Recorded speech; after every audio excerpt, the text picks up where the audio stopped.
So, when I was about 6 years old, my family, who was sort of a bunch of like new age beatnik, um, alternative lifestyle, hippie kind of pre-goth, sort of like Stevie Nicks type parents, um, we moved to an upper middle class suburb called Andover, Massachusetts, and it was our first house that we ever had, and we moved during that summer in the early 80s when MTV was brand new, and I was like pretty much born obsessed with music.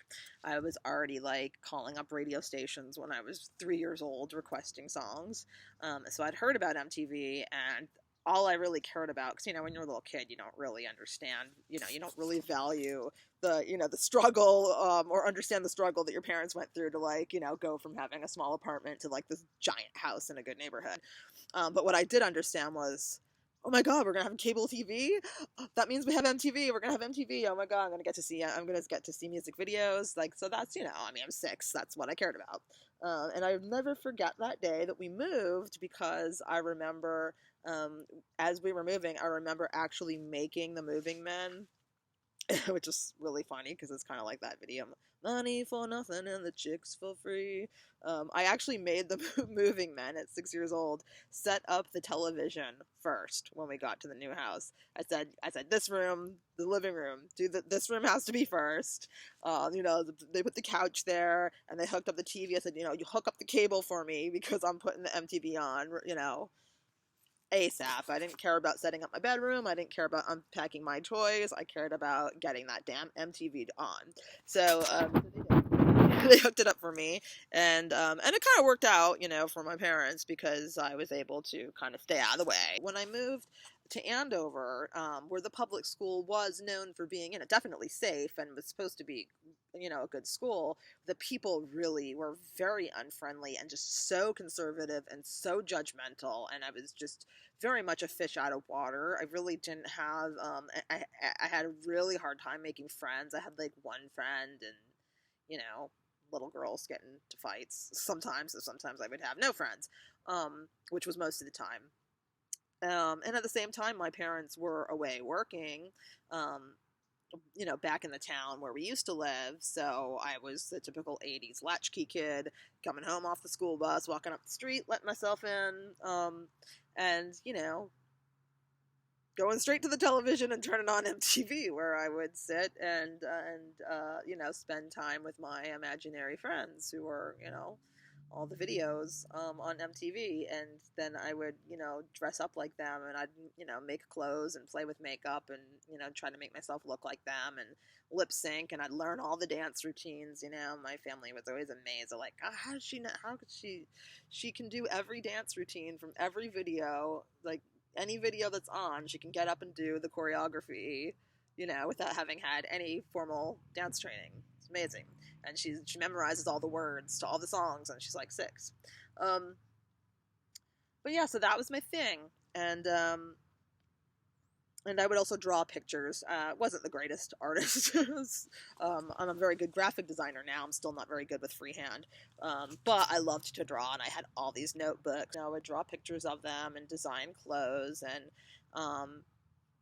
for people like Madonna and Cyndi Lauper and Tina Turner. And then at school, like, all the boys were really, really conservative and preppy, and was not whatsoever attracted to any of them. And I never got to have, like, schoolyard crushes or anything, because I was like, oh, these guys are so, all they do is talk about sports, and they're all kind of mean, and I just didn't understand it. So, it's like really sort of isolated in little MTV world. And then one day I saw Culture Club's Karma Chameleon video. And it was really funny because, when I was this age, I used to wear my hair in braids a lot of the time, and get made fun of. People would call me Raggedy Ann and Pippi Longstocking, because I was always, I always was wearing, like, I was a punk rock little kid. I always had, like, like tons of rubber bracelets and spiked armbands and, you know, striped socks and my denim overalls that I'd put all kinds of safety pins in and, you know, ribbons in my hair and just the whole thing, you know, because to me I was like, you know, it's MTV style. Like, you guys are square. I don't know what your problem is. So when I saw Boy George, I was like, oh my god. I was like, oh, it's me. I was like, that's a boy version of me. I'm like, they make fun of me and call me a rag doll at school, but he's a rag. It's a boy. I'm like, it's a boy version of me. Oh my god, that's my husband. Like, I'm gonna grow up and we're gonna have Culture Club babies, and it's gonna be the best thing ever. So, you know, immediately after seeing the video, I ran up to my room, my office, my fashion design office in my head. And I, you know, got my sketch pad out and I drew a picture of him from the Karma Chameleon video. And you know, and then he, you know, he was the only boy in my catalog of rock stars. And then, you know, I dreamed up this whole fashion line. You know, my fashion line imagination like totally took form.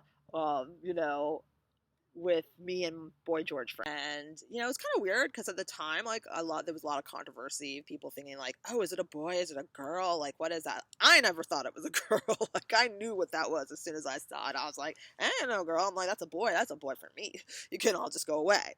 And then my older sister one day told me, and you know there was a lot of rumors going around, it was the 80s, you know, whatever, and my sister was like 6 years older than me, and you know probably didn't realize that it wasn't appropriate to talk about certain things to a 6-year-old or 7-year-old or 8-year-old.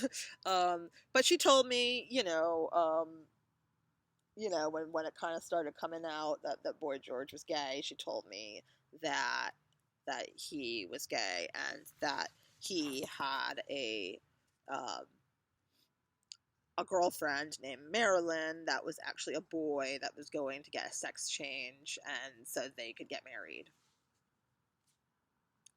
Whether she made this up or heard it at school or, you know, or it was pieced together from rumors in the press, I don't know. But I'm 6 years old and like I mean I knew what gay was. I didn't know what sex was. I didn't know where babies came from.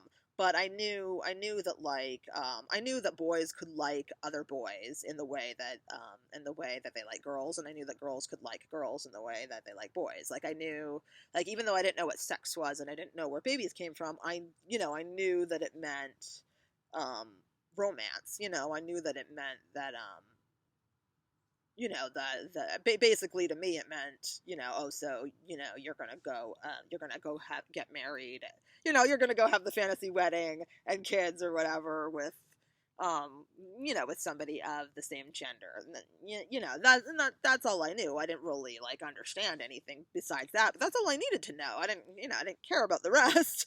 All, you know, all my mind cared about is like, oh, so you're saying that, you know, that he does, you know, I was basically, you know, kind of like my subconscious ticket is like, are you saying my boyfriend is breaking up with me because because he's, you know, this Maryland person. He's going to marry this Maryland person, and what do you mean he's gay? If it's turning into a woman, then he would be straight. So if he's straight, then why would he not like me? And or you know, or what do you say? Am I gay? I mean, I think they're both pretty attractive. I don't know. I was just very, very, you know, it was just a lot of nonsense that is funny now, but was completely traumatizing for a first grader. Um, and yeah, so that's where it started. And I kind of, I guess I sort of subconsciously broke up with him over it. Make sure you stick around and subscribe because you will never believe where this story led to a million years from that day. Okay, peace out.